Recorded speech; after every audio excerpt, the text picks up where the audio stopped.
Hi guys. ఈరోజు episode ఎలా అనిపించిందండి? 'బిగ్ బాస్'లో జరిగినటువంటి ఎపిసోడ్ ఈరోజు ఎలా అనిపించింది? నాగార్జున గారు ఇంకా ఎవరెవరిని ఇంకా ఎలాంటి క్వెషన్స్ అడుగుంటే బాగుండనిపించింది అనేది కామెంట్ చేయండి. ముందుగాలొచ్చేసి రాగానే నాగార్జున గారు వచ్చేసి మన సోనియా గారిని లేపడం జరిగింది. సోనియాని లేపేసి "నువ్వు సంచాలకురాలుగా బాగా చేశావా?" అని అడగడం జరిగింది. తను బానే చేసి అంటే కొంచెం కన్‌ఫ్యూజ్ అయిన సార్ అని అన్నది. భయమేసి ఆ అమ్మాయి కన్‌ఫ్యూజ్ అయిపోయిన సార్ కరెక్ట్ నిర్ణయం తీసుకున్నాం అంటే కన్‌ఫ్యూజ్ అయిపోయిన సార్ అన్నది. అభయ్ నవీన్‌ని లేపడం జరిగింది. అభయ్ నవీన్ నేను అంటే వీడియోస్ చూపించడం జరిగింది. నువ్వెలా ఫీల్ అవుతున్నావు? కరెక్ట్‌గా చేయలేదా? అని అడగడం జరిగింది. అడిగినప్పుడు లేదు నాకు కరెక్ట్‌గా అనిపియలేదు సార్. ఆ అమ్మాయిది డెసిషన్ కరెక్ట్ అనిపించలేదు. రాంగ్ అనిపించింది సార్ అనేసరికి వీడియోస్ చూపించడం జరిగింది. అభయ్ నవీన్ యాక్చువల్‌గా ఎట్లా అంటే బయటికెళ్ళిండు. Border బయటికెళ్ళేసి balloon పలగొట్టడము. ఆ అమ్మాయి ఎవరు సోనియా వచ్చేసి లోపలికి రా అభయ్, లోపలికి రా అభయ్ అని అరవడం చేసింది గట్టిగానే. కానీ వాయిస్ రైజ్ చేసి నా ఇష్టం. ఎట్లా నేను లోపలికి రాను. నా ఇష్టంగా నా గేమ్ నా ఇష్టం అని చెప్పేసి అనడం ఒకటి. తర్వాత అతని చేతిలో ఉన్న స్టిక్ కర్ర కింద పడిపోయినప్పుడు కూడా చేత్తోని పలగొట్టడం జరిగింది. ఆ అమ్మాయి తీసుకున్న డెసిషన్ ప్రకారము ఏది నిఖిల్ టీమ్ విన్ అవ్వడం జరిగింది. అది కరెక్టే కదా అని చెప్పేసి అనడం జరిగింది Bigg Boss. Sorry Bigg Boss, sorry అని చెప్పి సారీ సార్ అని చెప్పేసి అనడం జరిగింది నవీను. దాని తర్వాత స్టార్ట్ అయిందిగ. ఇదొక్క విషయమే అంటే ఈ ఒక్క విషయంలో సారీ చెప్తున్నావా నువ్వు? అంటే అది కాదు సార్ అక్కడ నేను గేమ్ విషయాల్లోనే మాట్లాడి ఉండొచ్చు సార్ అని చెప్పేసి అనడం జరిగింది. నువ్వేం మాట్లాడినావో నీకు అర్థమవుతుందా అసలుకు? లపుటు మాటలు, లఫంగి మాటలు ఎందుకు మాట్లాడినావు అని చెప్పేసి అని. తర్వాత అతను మాట్లాడినటువంటి వాయిస్‌ని వేయడం జరిగింది. అతనిలో ఆ వాయిస్‌ల అతను మాట్లాడిన పదాలైతే చాలా హట్టింగ్‌గానే ఉన్నాయి. బిగ్ బాస్‌కే కాదు మనకు కూడా కోపం వచ్చే విధంగానే మాట్లాడిండు. సైకో గాడన్నాడు, దిమాక్ లేదన్నాడు, చెత్త రూల్స్ పెడతాడని చెప్పిండు. తర్వాత వచ్చేసి మెంటల్ గాడన్నాడు. ఆయనకే తెలియదు ఏమైతుందో. వాళ్ళ ఇంట్లో వాళ్ళ పెళ్ళాం కొట్టినప్పుడల్లా టాస్కులు మారుస్తున్నాడు. ఇలాంటి పదాలు మాట్లాడిండు. దాని తర్వాత నా వాయిసే ఏసి నా మొఖాలు నా వాయిసే వేసి నా మొఖం వేసి లాఫింగ్ ఎడిటింగ్‌లు చేయకండి. లప్ అహా! లపుటింగ్ ఎడేసి అహా! లపంగి ఎడిటింగ్‌లు చేయకండి అని చెప్పడం జరిగింది. డైరెక్ట్ నా వాయిసే ఎయండి. నా మొఖం వేసి ఎడిటింగ్‌లు చేయండి. బిగ్ బాస్ కాదు. నువ్వు బయాస్డ్ బాసు. బయటికెళ్ళినంక గూడా ఇంటర్వ్యూలలో గూడా నేను ఇదే మాట చెప్తా. లిమిట్‌లెస్ బయాస్డ్ బిగ్ బాస్ అని జెప్పేసి అనడం జరిగింది. ఇంకా అదే గాదు ఏం రూల్స్ చెత్త రూల్స్, చెత్తగాడు, సైకోగాడు అని చెప్పేసి ఇలాంటి పదాలు గూడా చాలానే అన్నాడు. నా బిడ్డ బయట ఏదైనా కథ చెప్పి డాడీ స్టోరీ చెప్పు డాడీ అంటే గూడా ఆ స్టోరీ తీసుకొచ్చేసి ఏసినట్టే ఉన్నది ఈడ. చిన్న పిల్లలు ఏదైనా స్టోరీ చెప్తే స్టోరీ తీసుకొచ్చి ఈడ స్క్రిప్ట్ రాసినట్టే ఉన్నది. నన్ను రాయన్న గూడా నేను బిగ్ బాస్ టీమ్ వాళ్ళకు దిమాక్ లేనట్టుంది. నన్ను రాయన్న గూడా నేనే డైరెక్షన్ డిపార్ట్‌మెంట్‌కి నేనే రాసిద్దును కథ ఎట్లా రాయాలనేది. స్క్రీన్ ప్లే అన్నీ నేనే చేద్దును గదా! అని చెప్పేసి అలాంటి పదాలు గూడా మాట్లాడడం జరిగింది. దానికి తోడుగా వీళ్ళ టీమ్ మెంబర్స్ గూడా ఆయనకి సపోర్ట్‌గా నవ్వడం జరిగింది. ప్రేరణ గూడా ఎలిమినేషన్ చేసేస్తే బావుంటది. బయాస్డ్‌గా చేసిండు బిగ్ బాస్ అని చెప్పేసి ప్రేరణ అన్నది. ప్రేరణ అన్న విషయం ఏందంటే, అక్కడ వచ్చేసి ప్రేరణ ఏ విషయంలో మాట్లాడిందంటే, నిఖిల్ వాళ్ళ టీమ్‌లో ఎగ్స్ ఎక్కువ గెలుచుకున్నప్పుడు వీళ్ళ టీమ్‌లో నుంచి ఒక మెంబర్‌ని తీసేసిర్రు గదా! తీసేయడం అని చెప్పేసి బిగ్ బాస్ చెప్పడం జరిగింది. అట్లా 2 సార్లు గెలిస్తే 2 సార్లు వీళ్ళ టీమ్ నుంచి ఇద్దరిని తీసేయడం జరిగింది. అదే వీళ్ళ టీమ్‌లో ఎగ్స్ ఎక్కువగా ఉన్నప్పుడు వాళ్ళ టీమ్‌లో ఒకరిని కూడా తీసేయలేదు గదా! ఆ ఉద్దేశంతోని ప్రేరణ మాట్లాడడం జరిగింది. అన్న నువ్వు నెక్స్ట్ వీక్ నామినేషన్ చేయాలన్న ఖచ్చితంగా అని చెప్పేసి ఏదో చెప్పగానే వాడు బిగ్ బాస్ కాదు వాడు బయాస్డ్ బాస్ అని చెప్పేసి నవ్వుకోవడం ఇలాంటి పదాలు అనడం జరిగింది. అయి వినడానికి కూడా హట్టింగ్‌గానే ఉన్నాయి. మనకు కూడా అసలు ఏంది ఇట్లా మాట్లాడుతాండు ఈయనకు సెన్స్ లేకుండా అనే విధంగానే ఉన్నాయి. పెళ్ళమని, పిల్లలని ఇవన్నీ చిల్లరగా మాట్లాడినట్టు అనిపించేసి అప్పుడు నాగార్జున గారు అంటాడు బిగ్ బాస్‌లో నీ రూల్స్ కాదు బిగ్ బాస్ రూల్స్‌ని పాటించాల్సి ఉంటది. బిగ్ బాస్ పెట్టిన రూల్స్‌నే మీరు పాటించాల్సి ఉంటది అని చెప్పేసి నీకు రెడ్ కార్డ్ ఇస్తున్నా అని చెప్పేసి రెడ్ కార్డ్ ఇవ్వడం జరిగింది. దాని తర్వాత గేట్లు ఓపెన్ చేసేసి బయటికెళ్ళమని చెప్పేసి అనడం జరిగింది. అన్నప్పుడు ఆ రోజు ఒకరోజు మిడ్ నైట్‌లో 12 గంటలకు లేపి వీళ్ళందరినీ తప్పిదాలు జరుగుతున్నాయి ఇక్కడ హౌస్‌లో అందరూ బిగ్ బాస్‌ను వ్యతిరేకంగా మాట్లాడుతున్నారని చెప్పేసి అన్నప్పుడు అప్పటికి అర్థమైపోయింది. బిగ్ బాస్‌ను దూషించడం జరుగుతుందని అన్నప్పుడు సోనియా అందరూ అభయ్ నవీన్ గారే చెప్పి ఇట్లాంటి మాటలు మాట్లాడుతున్నాం అనుకోని సోనియా అప్పటికి చెవి దగ్గరికొచ్చేసి చెప్పడం జరిగింది. సారీ చెప్పన్నా అనేసరికి అప్పటికి కూడా ఆయన రిలీజ్ అవ్వట్లేడు. సారీ చెప్పడానికి రెడీగా లేడు. నిఖిల్ గిట్లా సారీ సార్ అని చెప్పేసి నిఖిల్ గిట్లా అందరూ ఒక్కసారి అందం పట్ట అని చెప్పేసి అన్నాక సారీ అని అప్పుడు అన్నాడు తప్ప అప్పుడు కూడా ఆయన రిలీజ్ అవ్వట్లేడు. నేను అన్న ఫీలింగ్ కూడా ఆయనకు లేనే లేదు అప్పటి వరకు కూడా. ఆ వీడియోలో వేసినాక ఆయనకు దిమాగ్ పోయినట్టు అనిపించింది ఆ వీడియోలకి. అప్పుడు క్షమించండి సార్ అని అనడం జరిగింది. ఇదొక్కసారి చాయిస్ ఇయ్యండి సార్ ప్లీజ్ సార్ అని చెప్పేసి హౌస్ మేట్స్ అందరూ కూడా బతిలాడడం జరిగింది.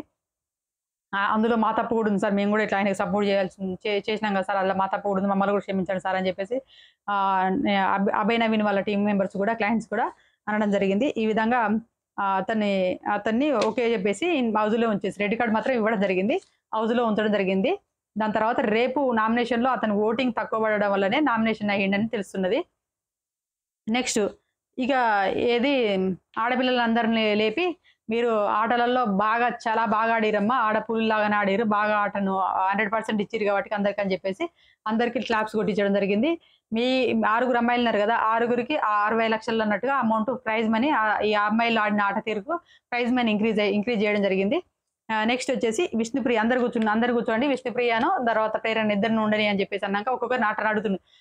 సీత నువ్వు ఎలా ఆడినావంటే నేను నా 100 ఇచ్చిన సార్ అని చెప్పేసి సీత అన్నది. తర్వాత ఎవరు విష్ణుప్రియ కూడా నా 100 నేను ఇచ్చిన సార్ అని చెప్పేసి అన్నది. యస్మి నా 100 నేను ఇచ్చిన సార్ అని చెప్పేసి 100% అందరూ 100 అని చెప్పుకోవడం వేరు. ప్రేరణ మాత్రం నా 100% నేను ఇచ్చిన సార్ ఆటలలో ఫిజికల్‌గా గానీ ఏ విధంగానైనా గానీ 100% ఇచ్చినా గానీ ఒక విషయంలో మాత్రం కొంచెం అనేసరికి ఏ విషయం చెప్పమ్మా అనేసరికి ఒక మాట జారిన సార్ అంటే ఏ మాట అంటే అదే క్యారెక్టర్ లెస్ అన్నా కదా సార్ అని చెప్పేసి అనడం జరిగింది. అందరిని కూర్చోని అని చెప్పేసి అందరిని కూర్చోబెట్టేసి దాని తర్వాత ఈ వీడియో చూపించడం జరిగింది. నువ్వేమన్నావు అసలు నీకు అర్థమవుతుందమ్మా అని చెప్పేసి అప్పుడు ఆ వీడియోస్ చూపించిన తర్వాత ఆ వీడియోలో యాక్చువల్‌గా ప్రేరణ అన్నదానికి అర్థం ఉన్నది. కానీ ఆ పదం అనకూడదు. కోపంలో ఇంకా ఆ పదం జారడం తప్పే. నేను కూడా ఆ విషయంలో ప్రేరణ అన్న విషయం క్యారెక్టర్ లెస్ అనే పదం వర్డ్ చాలా పెద్ద బిగ్ వర్డే. ఆ పదం అనకుంటూ ఉంటే బాగుండేమో అనిపించింది. ఇంకా ప్రేరణ గ్రాఫ్ ఇంకా ఎక్కడికో జుమ్మున లేచేది. ఎందుకంటే ప్రేరణపై ఏది అటాక్ వచ్చింది, అయిపోయింది. అక్కడ కుర్చీలో ఆమె కూర్చుంది, లేస్తదేమో అని చెప్పేసి సీత అనగబెడుతుంది కదా, మళ్ళీ లేచి వచ్చి మళ్ళీ గుడ్ల పైన పడుతుందేమో అని చెప్పేసి ఉద్దేశంతో అదే సోఫాలో అనగబెడుతుంది. గట్టిగా అనగబెడుతుంటే తన జుట్టు వచ్చి అల్లబడితే నా జుట్టు నేను తీసేసి నా చేతులు లేయి నా జుట్టు నేను తీసేసుకుంటా అని చెప్పేసి అన్న కూడా అట్టే నన్ను అనుస్తుంది అన్నట్టు. నాకు జుట్టు తీట అని చెప్పేసి కాలుతో తంతును ఒక్కసారి దాన్ని తంతును అని చెప్పేసి పదే పదే అన్నది. ఎవరు సీత అరవంగా ఆనించి వచ్చింది. ఇట్లా అనిచిందంటే ఎవరు మన విష్ణుప్రియ వచ్చేసి గట్టిగా ఇట్లా అనచడం జరిగింది. చూడు ఈ రాక్షసి వచ్చిందని చెప్పేసి అన్నాడు. అది కూడా ఈ ప్రేరణనే ముందు స్టార్ట్ చేసిందంట. ఈ రాక్షసి వచ్చింది అని అన్నది. అనగానే విష్ణుప్రియ నిజంగా చెప్పాలంటే గిచ్చింది. ఎందుకంటే లైవ్ లో ఈ అమ్మాయి స్లీవ్ డ్రెస్ వేసుకొని పడుకున్నప్పుడు అన్ని ఇట్లా ఎర్రగా రెడ్డుగా ఇట్లా అయినాయి, మొత్తం కాట్లుగా రెడ్డుగా ఇట్లా కమిలిపోయినట్టుగా ఉన్నాయి రెడ్డుగా. ఆ అమ్మాయి అందులో ఆ వీడియోలో అది ఎడిటింగ్ చేసినట్టుంది. ఆ అమ్మాయి అరుస్తుంది, స్పష్టంగా అరుస్తుంది. ఇన్‌స్టాగ్రామ్ లో కూడా వీడియో పోస్ట్ చేశాను. చూడు నబీల్ గిచ్చుతుంది అని చెప్పేసి గట్టిగా అరవడం జరిగింది. నబీల్ గిచ్చుతుంది అని చెప్పేసి అని లేవగానే ఛీ అని అని అన్నది అమ్మాయి. లేచి ఛీ అనగానే తూ అని ఈ అమ్మాయి ఎవరు విష్ణుప్రియ తూ అన్నది. అప్పుడు ఆ అమ్మాయి కాలి ఛీ క్యారెక్టర్లెస్ అని చెప్పేసి వర్డ్ వాగడం జరిగింది.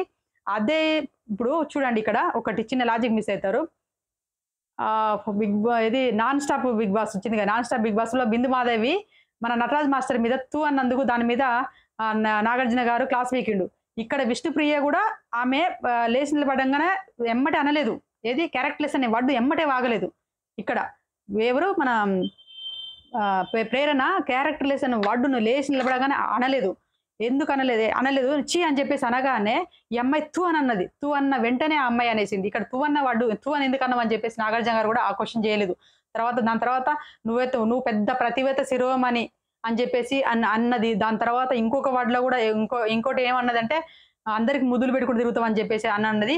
ఆ వీడియో కూడా మన ఆదిరెడ్డి ఏది ఇన్‌స్టాగ్రామ్ లో కూడా పోస్ట్ చేయడం జరిగింది. అందులో కూడా ఉన్నది చూడండి మీరు కూడా. ఇంకో ఏంటంటే ఇక్కడ విష్ణుప్రియ అనేది ఈ అమ్మాయి ఒక వర్డు అంటే విష్ణుప్రియ 2-3 వర్డ్స్ వాగింది. అక్కడ విష్ణుప్రియ చాలా ఈ అమ్మాయిది ఎంత తప్పు ఉందో విష్ణుప్రియది కూడా 100% అంతే తప్పు ఉన్నది. కాకపోతే ఈ అమ్మాయి అన్న విషయానికి ఏంటంటే కోపంతో అనడం జరిగింది అన్నట్టు. ఆమె ఇంటెన్షనల్ గా అనలేదు, కోపంతోనే అన్నది. అది అనాలని అనలేదు. అక్కడ పాపం ప్రేరణ ఎమోషనల్ అయింది, ఏడవడం కూడా జరిగింది. నెక్స్ట్ వచ్చేసి అసలు మీది ఏంటంటే కొలాయి దగ్గర బిందెలకు మంచినీళ్ళకు పోయి కొట్టుకున్నట్టుగానే ఉందమ్మా మీ గొడవ. ఇప్పటితో ఆగదా మీ గొడవ? ఇప్పటితో మీరు ఫుల్ స్టాప్ పెట్టండి. అసలు మీ గొడవ ఎక్కడ స్టార్ట్ అయింది ఏంటిది అని చెప్పేసి ఒక వీడియో వేసి చూపిస్తా ఉండని చెప్పేసి అని అదే ఈ అమ్మాయి విష్ణుప్రియ చేసింది దోశ ఇట్టి చేసిందని చెప్పేసి 2-3 సార్లు అని చూపించడం జరిగింది. దాని తర్వాత ముష్టోళ్ళకి వేసినట్టు వేసింది, జైల్లో ఉన్న వాళ్ళకి వేసినట్టు వేసింది ఫుడ్ అని చెప్పేసి అనడము.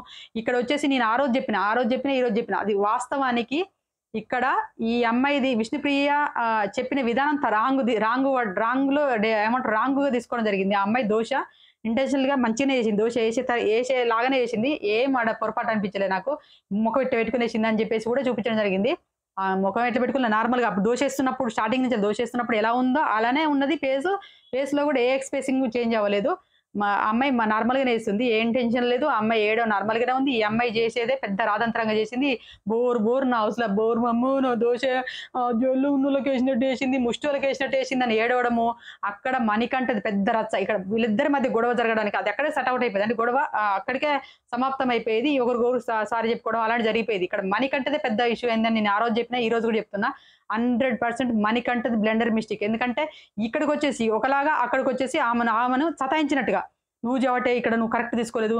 ఏదో మణికంఠే ఏమంటారు దానవీర సూరకర్ణుల్లాగా మణికంఠే ఫుడ్ గురించి ఫుడ్ వాల్యూ తెలుసన్నట్టుగా ఇక్కడ ఎంతో పెద్ద నేను ఏందంటే సెన్సిటివ్ మ్యాటర్ అని చెప్పేసి ఆ అమ్మాయిని అనడం పదే పదే పోవక్ ఏమంటారు దాన్ని రెచ్చగొట్టడం అంటారు చూసినావా? అలా అనిపించిందండి. ఆల్రెడీ ఆ అమ్మాయి బాధలో ఉన్నప్పుడు ఆ అమ్మాయి అక్కడ ఏడుస్తుంది. ఈమె వేరే ఫీల్ అవుతుంది. దాన్ని గురించి ఆలోచించకుండా ఈయనకి ఏదన్నా నామినేషనే గాని ఎవరైనా ఏదైనా అంటే నాకు స్పేస్ కావాలన్నట్టుగానే మరి అవతలోళ్ళకి కూడా వదిలేస్తే అయిపోతది కదా! ఈయనేదో పెద్ద ఈ మధ్యలో దూరి ఈయనేదో లీడర్‌షిప్ చేసేసి ఇద్దరి మధ్య ఏది గొడవను సమాప్తం చేద్దాం అనుకోలేదు. ఆళ్ళు అగ్గిపుల్ల గీకేసినట్టే చేసిండు. ఈడ గొడవ కూడా జరగడానికి కారణమైతే నేను 100% మన ఎవరిది మణికంఠదే అని నేను ఆ రోజు చెప్పినా, ఈ రోజు కూడా అదే అంటున్నా. మణికంఠదైతే 100% తప్పే ఉన్నది. చాలా మంది మణికంఠది తప్పు లేదని చెప్పేసి రివ్యూవర్స్ కూడా చాలా మంది చెప్పిన వీడియోస్ కూడా నేను కూడా చాలా విన్నాను. ఇక నెక్స్ట్ వచ్చేసి ఇక్కడేం చేసిండు మణికంఠన్‌లో కన్ఫెషన్ రూమ్‌కి పిలిచిండు. ఆ రోజు ఆ అమ్మాయి మస్తు హర్టింగ్‌గా ఫీల్ అయిపోయింది. ఒక్కసారి కాదు 3 సార్ల నామినేషన్ జరిగినాయి. నువ్వు ఫ్రెండ్ అనుకుంటేనే వెన్నుపోటు పొడిచినావు అని చెప్పేసి ఆ అమ్మాయి బాధల్లో ఉండేసి బాధపడుతున్న అమ్మాయికి కొంచెం కూడా స్పేస్ ఇయ్యకుండా డైరెక్ట్ ఇమ్మీడియేట్‌లీ వచ్చి 3 సార్లు అగ్గించుకున్నాడు. ఒక అమ్మాయికైనా ప్రతి ప్రేరణకిచ్చిండు. ప్రతి ఒక్క అమ్మాయికిచ్చిండు. లోపల తీసుకుపోయి మొన్న రీసెంట్‌లీగా కూడా గేమ్ అయిపోయి కొడుకుడే టాస్క్‌లే గేమ్ అయిపోతుంటే కూడా నా భార్య పిల్లల కోసం ఆడుతున్న ఈ టాస్క్ నేను ఆడి ఈ గేమ్ విన్ అవ్వాలి. కప్పు గెలిస్తే నా పెళ్ళాం పిల్లలు ఇంటికి తిరిగొత్తారని ఏడ్చి దూడ్చిన తర్వాత మళ్ళీ బయటికొచ్చేసి సోనియాని తీసుకెళ్ళి నాకొక అగ్గు కావాలక్క. అక్క అనలేదు ఫస్ట్. నాకొక అగ్గు కావాలి. ఏంటిదిరా? నాకొక అగ్గు కావాలి. అయ్యో! నీకు అగ్గిస్తే నేను నాకు స్టెమినా పోతదిరా. నేను గేమ్ ఆడాలిరా. ఫోకస్ చేయలేనురా. అని ఈమెందో మళ్ళీ అగ్గిచ్చుడేందో ఇక్కడన్నీ చుట్టుపక్కల అయ్యో కెమెరాలున్నాయి గదా అనుకుంటే అగ్గించుకోవడం ఏందో ప్రతి ఒక్క సోనియాకి పోయి డైరెక్ట్ పాట పాడుతుంది. సోనియా ఏదో సాంగ్ పాడుతుంటే మంచి సాంగ్ అంటే లవ్ స్టోరీ సాంగే ఏదో పాడుతుంటే సాంగ్ పాడుతుంటే అక్క అనుకుంటే అక్కకు ఈ చెంప మీద ముద్దు పెట్టుకోవడం ఏందో అసలు ప్రతి ఒక్క అదే నీకు ఎమోషనల్‌గా ఫీల్ అయినప్పుడు నువ్వు బాధపడుతున్నప్పుడు అబ్బాయిలను పోయి కౌలించుకో. నీ ఎమోషన్‌లు తీర్చుకో. పోయి అమ్మాయిలను కౌలించుకునుడేందో, అమ్మాయిలను అగ్గి అని అడగడం ఏందో, అమ్మాయిలకు ముద్దు పెట్టుడేందో అస్సలు బగ్ బాస్ లాగా చేస్తుండు. బిగ్ బాస్ హౌస్‌లో బగ్ బాస్ లాగా తిరిగేది మాత్రం మణికంఠ. ఒక్కోసారి ఆ అబ్బాయి మనం అనుకున్నా మొన్నటి వరకు ఈ అబ్బాయి ఆట తీరు మారింది. ఈ అగ్గుల విషయమే నాకు నచ్చట్లేదు. మణికంఠలో అగ్గుల విషయం ప్లస్ ఈయన దగ్గరికొచ్చేసి ఎవరైతే మంచివి చెప్తారో అరే ఇది కాదురా అది అని చెప్పేసి మంచి అయితే ఎవరు చెప్తారో వాళ్ళనే నామినేషన్ చేయడం మళ్ళా. పైగా వాళ్ళతోని తిరుగుతారు, వాళ్ళ చుట్టుపక్కల తిరుగుతారు, వాళ్ళ వీక్‌నెస్ తెలుసుకుంటాడు, వాళ్ళ పైన నామినేషన్ పాయింట్ ఎయడం. ఈ 2 అలా చేస్తున్నాడన్నట్టు. ముందు ఇలా తాగితే ఎక్కువ రోజులు ఈయన ఉండడు గానీ హౌస్‌లో. ఇక నెక్స్ట్ వచ్చేసి వీళ్ళది ఈడియో చూపించిన తర్వాత ఈ అమ్మాయిని అడిగిండు. ప్రతివేత్త నుంచెల్లి అంతకుముందు ప్రతివేత్త శిరోమణి అన్నావు. ఇప్పుడు ఎక్కడ పవిత్రాల ఏదో అన్నాడమ్మా ప్రతివేత్త శిరోమణి ప్రతివేత్త దాకా వచ్చిన ప్రతివేత్త శిరోమణి నుంచి ప్రతివేత్త దాకా వచ్చినవా అని చెప్పేసి అనడం జరిగింది. ఇక్కడ విష్ణుప్రియ ఆ అమ్మాయిని కరేపాకులాగా తీసేసింది, తన్నింది, నెట్టింది. ఆ ఇద్దరు సీతాను వాళ్ళిద్దరూ ఇట్లా ముక్కు మీద వేసి ఇట్లా గుద్దిన విధానం చూస్తే అసలు మనకే అనిపించింది ఏంద్రా అమ్మాయి. నాకు బాధ అనిపించింది అప్పుడు ఆ టాస్క్ జరుగుతున్నప్పుడు కోడిపెట్ట దగ్గర గుడ్డు కోసం పోతున్నప్పుడు అక్కడ నిలబడి ఆ అమ్మాయి బాధపడుతున్న విధానం చూసి నాకే ఏడుపు వచ్చింది. అరే ఏంద్రా అనిపించింది. అదే విధంగా సీత కూడా మిస్టేక్లు చేసింది. సీత మిస్టేక్ చేయలేదని కాదు, సీత కూడా అమ్మాయిని కాలుతో ఇట్ట తన్నింది. అక్కడ సీత విజువల్ కూడా వేసి చూపించలేదు. చాలా మంది అట్లా చూసుకుంటే పోతే చాలా మంది విజువల్ వేయాలి. నెక్స్ట్ అది అయితే నాకైతే కొంచెం ఈ అమ్మాయిని అంటే ఈ అమ్మాయి అన్న వర్డ్ పెద్ద వర్డే, నేను కాదంటలేను. ఈ అమ్మాయి అన్న వర్డ్కే కాకుండా అదే విధంగా అక్కడ కూర్చొని ఎవరు నిఖిల్ కూడా అన్నాడు. నిఖిల్ ఆ అమ్మాయి అలాంటి క్యారెక్టర్ కాబట్టి అలాంటి మాటలు మాట్లాడింది అన్నాడు. ఈయన కూడా అవతల అమ్మాయిని జడ్జి చేయగలుగుతాడు క్యారెక్టర్ కాబట్టి అలాంటి వర్డ్స్ మాట్లాడుతుందని చెప్పేసి అనడం జరిగింది. నైనిక క్యారెక్టర్ మీద మాట్లాడుతున్నావు అలాంటి మాట్లాడుతున్నావు చెప్పమించి కొట్టకుండా ఎందుకు ఊరుకున్నావు అని చెప్పేసి ఈ అమ్మాయి నైనిక అరుస్తున్న టైంలో అక్కడ నిఖిల్ కూర్చొని అంటుండు ఆ అమ్మాయి అదే కేటగిరీ కాబట్టి అలాంటి క్యారెక్టర్ కాబట్టి అలాంటి వర్డ్స్ మాట్లాడిందని చెప్పేసి ఈయన అనడం ఏందో నాకు అర్థం కాలేదు. ఆ అమ్మాయి క్యారెక్టర్ గురించి ఈ నిఖిల్ కూడా మాట్లాడిండు. ఆ వర్డ్స్ అయితే బాగుండు. ముద్దులు పెట్టుకుని తిరుగుతుందన్న వర్డ్స్ కూడా వీడియోలో చూపిస్తే బాగుండు అనిపించింది నాకైతే. నెక్స్ట్ ఇక్కడ నాకు నచ్చింది ఏంటంటే పృథ్వీని పోయిన వారం అగ్రెసివ్గా ఆడుతున్నావు నువ్వు అది చూసుకో అని చెప్పేసి అన్నటువంటి నాగార్జున గారు అంతకంటే డబల్ అగ్రెసివ్గా ఆడింది ఆటను. అక్కడ డబల్గా ఆడినటువంటి అగ్రెసివ్గా ఆడినటువంటి పృథ్వీని ఈరోజు నువ్వు మాట జారుతున్నావు, టంగు స్లిప్ అవుతుంది, అది చూసుకో, నువ్వు ఆట తీరు సూపర్ ఉందని చెప్తాడు. ఆట తీరా అమ్మాయిలు అక్కడ ఏం కంప్లీట్ చేయక అక్కడ వచ్చేసి ప్రేరణ మన యస్మిన్ ఏం చేసింది, మణికంఠ వచ్చేసి అగ్గిచ్చుకోగానే ఆయనకు ఏమనిపించింది, వాళ్ళ ఇప్పుడు ఏంటి అన్కంఫర్ట్గా ఫీల్ అయిపోయి నాకు బిగ్ బాస్ అని చెప్పేసి అన్నందుకు అక్కడ ఈ అమ్మాయి ఏడిచింది కదా అని చెప్పేసి వీడియో వేసి మణికంఠ చూపించగలిగారు. ఇక్కడ ఈ అమ్మాయిలు ఆట కదా అని చెప్పేసి ఆటను ఏంటిది ఆటలాగానే తీసుకున్నారంటూ. ఏ దెబ్బలు తగిలినా ఏ గాయాలైనా అబ్బాయి అయితే ఇసిరేసినా కూడా, అమ్మాయిలను ఇసిరేసినా కూడా రెక్కలు బొంగ గుంజుకపోతాను, ఒక చేయి పట్టుకొని గుంజుకపోతాను, ప్రేరణ బుట్ట పట్టుకుంటే చెయ్యి మెలకబడి గుంజుకపోయినా కూడా అన్నిటికీ ఆట కదా అని ఎదురెళ్ళిర్రు. అక్కడ అతను ప్రవర్తించినటువంటి సైకోలాగానే ప్రవర్తించారు, ఒక మృగంలాగానే ప్రవర్తించిండు నాకైతే అప్పుడు. కానీ అక్కడ క్వశ్చన్ చేయకపోవడం అనేది కరెక్ట్ కాదనిపించింది. నెక్స్ట్ అదే విధంగా ఏంటిది ఇక్కడ అమ్మాయి ఏదో విష్ణుప్రియ అయితే ఉమెన్ కార్డ్ వాడింది. విష్ణుప్రియ ఉమెన్ కార్డ్ ఆడి ప్రేరణ గుర్తు చేసినాకనే కరేపాకని తీసేసినాక అదే మేము కరేపాకు కదా మేము ఉమెన్ కార్డు అని అనగానే అప్పుడు వెలిగి అమ్మో ఇది ఎంతో దూరం వెళ్ళిపోతుంది ఉమెన్ కార్డ్ అనేది, వాడు ఎక్కడ దాకా వెళ్తుంది, రేపు నాగార్జున గారు రాగా నన్ను క్లాస్ వీక్ భయపడి అప్పుడు వెళ్ళింది నబిల్ దగ్గరికి, లేకపోతే వెళ్ళపోయేది అమ్మాయి వెళ్ళకపోతే బాగుండేది అనిపించింది. కానీ అప్పుడు వెళ్ళి సారీ నబిల్ నువ్వు అది ఇంటెన్షన్ కాదు, నువ్వు మంచి వ్యక్తి మంచి అబ్బాయి అని చెప్పేసి మళ్ళీ అప్పుడు చెప్పడం జరిగింది.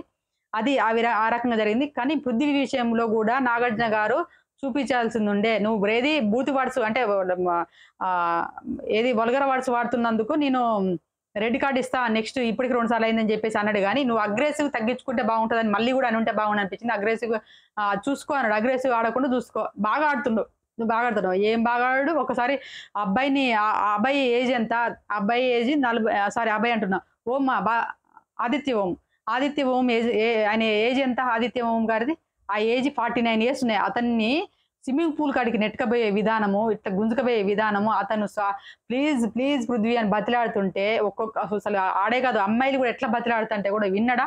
అలాంటి వీడియోలు ఒక్కసారి చూపిస్తే దెబ్బకు మారేది. కానీ బిగ్ బాస్ వాళ్ళకి ఏంది టీఆర్పీ పెరగాలి కాబట్టి, రేటింగ్ పెరగాలి కాబట్టి వీళ్ళు అతన్ని కంట్రోల్ చేయాలనుకోలేదు. నెక్స్ట్ వీక్ చూడు ఇంతకంటే ఎక్కువ రెచ్చిపోతాడని నేను అనుకుంటున్నాను. మీకెలా అనిపించింది పృథ్వీ విషయంలో? ఇంకా కొంచెం క్లాస్ వీక్ ఉంటే బాగుండి అనిపించింది నా దృష్టిలో. మీకెలా అనిపించిందో కామెంట్ చేయండి. అదే విధంగా నెక్స్ట్ ఇంకేం చేసిండు, సోనియా నువ్వు రెడ్ ఎగ్ రాగానే సంబరం కాదు, గేమ్ కూడా ఆడుంటే బాగుండని చెప్పేసి ఆ అమ్మాయి ఎగ్గు బల్ కొట్టడం జరిగింది. ఇంకా సీత గుడ్ ఆట బాగా ఆడిందని చెప్పడం జరిగింది. ఎవరు నిఖిల్. మరి అదే అమ్మాయికి ఇవ్వకుండా సోనియా ఆట బాగా ఆడిన వ్యక్తికి ఇవ్వకుండా పృథ్వీకి ఇవ్వకుండా సోనియాకి ఎందుకు ఇచ్చినావు అంటే దానికి ఎక్స్ప్లెనేషన్ ఏదో చెప్పబోయిండు, అప్పటికల్లా కట్ చేసేసిండు. ఇక్కడ ఈ అమ్మాయి కూడా మర్చిపోయాను, ఈ అమ్మాయి చెప్తుంది దానికి ఇంటెన్షనల్ గా ముందు దాంట్లో పర్టికులర్ వీడియోలో నన్ను గిచ్చుతుండు అనే వీడియో పాయింట్ అది లేపేసిండు బిగ్ బాస్. అక్కడ అది లేపేసే ఈ అమ్మాయి అన్నది విషయం అన్నది అని చెప్పేసి నాగార్జున గారు కూడా చూసిండు కదా, అది ఆ వర్డ్ను కూడా మెన్షన్ చేసింటే బాగుండు అనిపించింది. ఇది జరిగింది. ఇంకా నెక్స్ట్ ఏం జరిగింది, సోనియా బెలూన్ టాస్క్ ఇప్పటి వరకు అయితే ఇక్కడ వరకే జరిగిందండి. నెక్స్ట్ రేపటి దాంట్లో ఎవరు ఇంకున్నారు కదా, ఎవరెవరి గురించి, సీత గురించి, యస్మి గురించి, అబ్బాయిల గురించి, అబ్బాయిల ఆదిత్య గురించి, అదే మన ఆదిత్య కాదు ఆదిత్య ఓం గురించి మాట్లాడిండు. నువ్వు గేమ్ కొంచెం ఇంప్రూవ్ అయింది కానీ నువ్వు ఏది అందరికీ పెద్దనని చెప్పు, అందరి సజెషన్ ఇచ్చుడు సరిపోతుంది, ఇంకా కొంచెం తగ్గించుకొని ఇంకా ఆట పైన ఇంట్రెస్ట్ చూపించు అని చెప్పేసి అనడం జరిగింది. ఆదిత్య ఓం గురించి చెప్పిండు. నబిల్ ఉన్నాడు, తర్వాత నిఖిల్ కూడా ఇప్పుడు 3వసారి నువ్వు చీప్ అయినావు అని చెప్పేసి క్లాప్స్ కొట్టి కంగ్రాచులేషన్ చెప్పడం జరిగింది. నిఖిల్ గేమ్ కూడా ఇంప్రూవ్ అయింది అని చెప్పడం జరిగింది, అంటే బాగా ఆడుతున్నావు అని చెప్పేసి అనడం జరిగింది. ఇంకెవరున్నారు, ఎవరిని అబ్బాయిని మాత్రం తిట్టడం జరిగింది, అబ్బాయికి రెడ్ కార్డ్ ఇవ్వడం కూడా జరిగింది. ఇది జరిగింది. రేపు ఇంకో జరిగేది అంటే యష్మి, సీత, నబిల్ వీళ్ళ గురించి చూపిస్తాడు కావచ్చు. వీళ్ళ వీడియోలో ఏమైనా వేస్తాడో ఏడో తెలియదు. నాకైతే నాకు సాటిస్ఫాక్షన్ లేదు, పృథ్వీ కూడా వేసుంటే బాగుండే అనిపించింది. ఈ అమ్మాయి సీత వీళ్ళు కూడా చేసిన పనులు, ముక్కు మీద గుద్దింది, మూతి మీద గుద్దింది, ఇలాంటి వీడియోలు కూడా వేసుంటే బాగుండే అనిపించింది. కానీ వాళ్ళు వేయలేదు, అది అంత పెద్ద ఇంపార్టెంట్ కాదనుకున్నట్టుంది. కానీ అడే ఈ అమ్మాయి అన్న వర్డ్కు వేసి చూపించడం మంచి పని అయింది, ఎందుకంటే ఇంకోసారి మాట జారకుండా ఉంటారు కదా. ఇది ఈ రోజు జరిగిందండి బిగ్ బాస్ హౌస్ లో. మీకు ఎలా అనిపించిందో, బిగ్ బాస్ అంటే నాగార్జున గారు ఇంకా ఎవరినెవరిని ఎలాంటి పాయింట్స్ అడిగి బాగుంటుంది అనేది కామెంట్ చేయండి. నేను రేపటి అప్డేట్ లో ఎవరు ఎలిమినేషన్ అవుతారు అనేది నేను ఆల్రెడీ వీడియో చేసి పెట్టాను. అభయ్ నవీన్ గారే ఎలిమినేషన్ అవ్వడం జరిగింది. అది ఈ రెడ్ కార్డ్ ఇవ్వడం వల్ల ఎలిమినేషన్ జరగలేదు, ఓటింగ్ ప్రాసెస్ లోనే అతను ఓటింగ్ తక్కువ పడడం వల్లనే ఎలిమినేషన్ అవ్వడం జరిగింది. పృథ్వీకి అభయ్ నవీన్ ఇద్దరు నిలబెట్టి లాస్ట్ లో అభయ్ నవీన్ ఎలిమినేషన్ జరిగిందని చెప్పేసి తెలిసింది. ఇది ఈరోజు జరిగినటువంటి ఎపిసోడ్. నా రివ్యూస్ కనుక నచ్చినాయి ప్లీజ్ లైక్ చేయండి. రివ్యూస్ చూస్తున్నారు కానీ లైక్ చేయడం మర్చిపోతున్నారు. ప్లీజ్ దయచేసి లైక్ చేయండి. మా ఛానల్ నచ్చితే సబ్స్క్రైబ్ చేసుకోండి.